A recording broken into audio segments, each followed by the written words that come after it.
他用机枪对着地上死去的士兵不停地射击。丹尼装死逃过一劫，等敌人离开，他捡起枪对着德国的军官准备开枪，被瓦西里阻止了，这样会暴露自己。原来他也是装死才活下来的。他告诉丹尼应该等枪炮声之后再开枪，用炮声掩护自己。之后丹尼把枪递给瓦西里，他拿出仅有的5发子弹装进枪膛。瓦西里从一个小口瞄准敌人，借着炮声的掩护，他击中了1人，而其他军官竟然毫无察觉。紧接着第2人、第3人、第4人，等到最后1人反应过来，瓦西里站起身结果了他5发子弹枪枪命中，弹无虚发。他的枪法把丹尼震撼到了，丹尼非常敬佩瓦西里。而就在刚刚，瓦西里和一群新兵才被送到战场，他们遭遇德军的袭击，面对德军的优良武器装备，苏联伤亡惨重，港口尸横遍野，而活下来的人被直接送上战场。他们每2人1把枪，前面的人死了，后面的人捡起枪继续冲锋。瓦西里却只领到了5发子弹，而他仅凭这5发子弹，成了苏联历史上最出色的狙击手。随着冲锋哨的响起，他们拼命地冲向敌人，但却有过半的人是赤手空拳。面对敌人的重型火力，这无疑是活生生的靶子。而仅剩活下来的几人，在敌人强大的攻势下，他们无法抵挡，在撤退的途中却被自己人当成逃犯射杀。他们没能死在敌人手里，却被自己人枪杀。无数年轻人的生命被当成靶子，这就是被称为绞肉机的斯大林格勒战役。在刚刚的这场战斗中，作为战败的指挥军官，长官只能送他1发子弹。为了能够战胜敌人，他给所有军官开会，他需要一个办法来燃起士气。有人说对逃兵直接枪决，也有人说驱赶他们的家人，用这种打击的方式刺激士兵。这时，一个不一样的声音响起。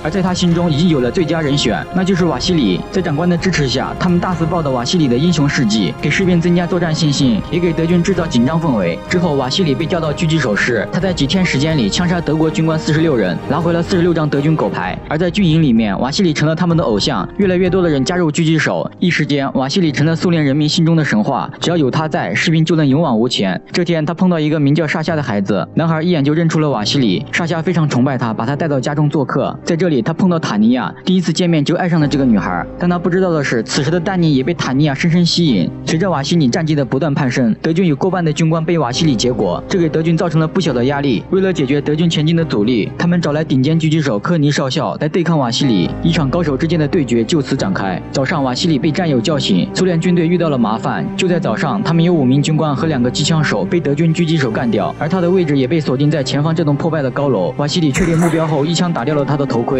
他们准备上去取下狗牌，一人留守原地掩护。而这时，楼上的科尼瞄准了掩护的同伴，一枪干掉。等他们到达楼上，才发现击中的是个假人，他们中了敌人的圈套，这是德国狙击手布下的陷阱。意识到情况不对，他们准备撤离。瓦西里在地上发现了一个烟头，他捡起查看，上面还有余热，敌人还在这里，他们不敢轻举妄动。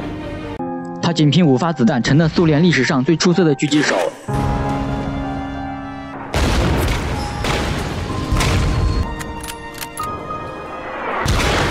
但这次他中了敌人的圈套，刚刚击中的是个假人，这是德国狙击手布下的陷阱。现在他们不敢轻举妄动，暗处的科尼正在搜索他们。突然空中出现了敌机，他们对着地面轰炸，楼房摇摇欲坠，这让同伴有些害怕紧张。瓦西里让他待在原地，但他过于恐慌，起身逃跑，被科尼直接爆头。瓦西里借着轰炸引起的尘埃才得以逃脱。回到军营，瓦西里把今天的情况告诉了丹尼，他觉得科尼远比想象的要厉害，不只是他的枪法，更是他的直觉，他总能比自己快一步，这让瓦西里非常不安。为了对付这个强大的对手，丹尼找来科尼曾经的学生库里来一起对付他，因为他知道科尼所有的策略。之后有2人组成的狙击小组秘密潜伏在一个烂尾楼，他们看到一条电话线，这个距离少说有150米，被瓦西里一枪打断。接着德军开始派来维修员，一个接着一个被库里干掉，目的就是为了引出科尼。而这件事也成功引起了科尼的注意，但经验老道的科尼没有立马出击，他先是抓了一个战俘，让他换上德军的衣服去维修通讯电线，而科尼却藏在暗处观察，为的就是让他们暴露自己。只要瓦西里开枪，科尼就能知道他的位置。随着一声枪响，俘虏被打死。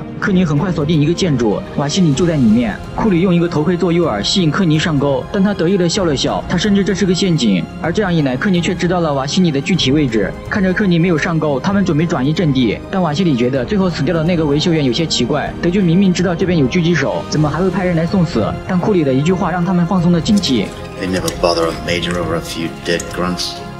而转移阵地的唯一通道就是楼体的一个断层。此时的2人没有想到，早在他们开枪时，这个断层就已经被科尼锁定。库里先跳到对面，瓦西里紧随其后。他们刚一露头，库里就被秒了。而紧随其后的瓦西里躲过了狙击，看着死去的队友，他迟疑了许久。刚刚还谈笑自如，下一秒竟成了一具尸体。更让他胆寒的是，一个高速运动的物体，科尼也能锁定并精准命中。他的狙击技术远超于自己。而这个卧底就是沙夏，因为经常会跟纳粹军官擦皮鞋的缘故，沙夏能够接触科尼。而科尼为了能从沙夏口中得知瓦西里的行动，会拿了很多好吃的诱惑他。沙夏想要取得科尼的信任，必须表现出对食物的渴望。然后他将瓦西里的行动路径全部告诉了科尼。得到消息后，科尼赶到工厂准备伏击瓦西里。此时的瓦西里正绕到后方，想给科尼来个出其不意，但在爬行管道时震动的灰尘和响声引起了科尼的注意，他马上意识到问题，转移了阵地。而瓦西里并不知道科尼有所察觉。当他们从管道爬出来时，科尼一枪打中了一人的手臂，接着第二枪打掉了瓦西里的枪。瓦西里躲到一个炉灶后面，然后让受伤的队员先撤退。他想拿回自己的枪，用绳子接上小刀做成钩子，年炮数次终于勾住了。他一点点往回拉，眼看就要成功，科尼竟一枪打断了绳子。这时外面的轰炸震碎了玻璃，地上散落了大量碎片，形成的倒影能清晰地看到彼此。塔尼亚得知瓦西里被困，贸然前去救援。看到塔尼亚，瓦西里让他躲好。而在镜子里，科尼看到了他们的对话，但始终看不到第二个人，他只能来回观察，锁定目标。瓦西里让塔利亚躲到柱子后面，然后找块玻璃。听到瓦西里的口令，塔尼亚瞬间举起玻璃，利用光线晃闪科尼的眼睛。瓦西里则趁机捡起枪，一枪打中了科尼的左手。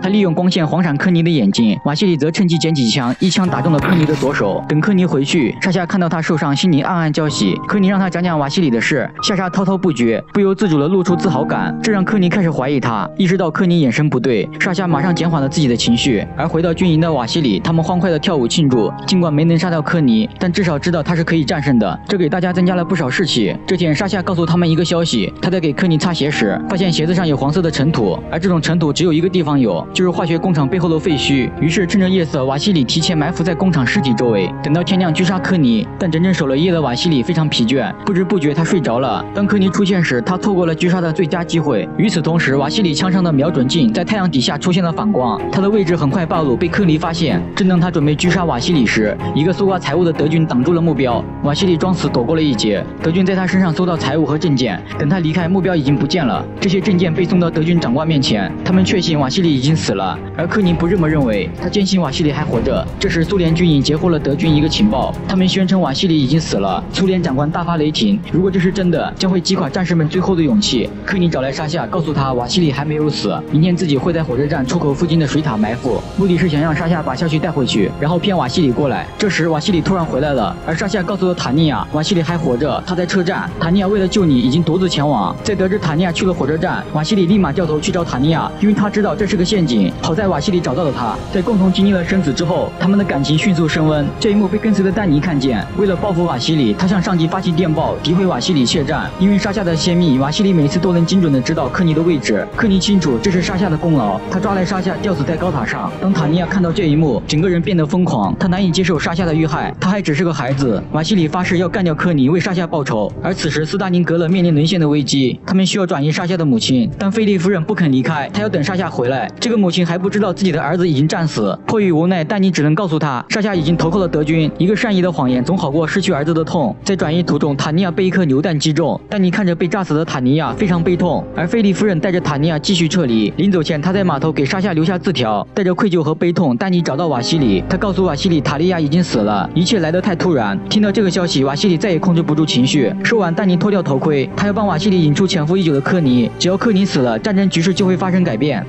而科尼就藏在一块铁皮下面，他以为刚刚击中的是瓦西里，然后慢慢起身前往查看。突然他停住了，余光好像看到了什么，原来就是刚才的一枪已经暴露了他的位置。瓦西里悄悄潜伏过去，锁定了科尼。面对同样优秀的对手，科尼清楚自己已经没有机会了，他释然地脱下帽子。瓦西里捡起科尼的枪放在丹尼身上，因为他是英雄，是他用命换来的这关键一枪。1943年这天，斯大林格勒保卫战取得了胜利，德军宣布无条件投降，成千上万的德军俘虏排成长龙。这是根据真实故事改编的电影，因为两个王牌狙击手的存在，给两军造成了致命性的威胁。虽然瓦西里取得了最后的胜利，但面对这样的对手也同样值得敬畏。在斯大林格勒保卫战期间，瓦西里一共击毙了225名德国军官，而在整个二战期间，他一共击毙了400名德军，被授予列宁勋章，并赋予苏联英雄的称号。但不管最终谁得到胜利，战争所带来的灾难永远都是毁灭性的。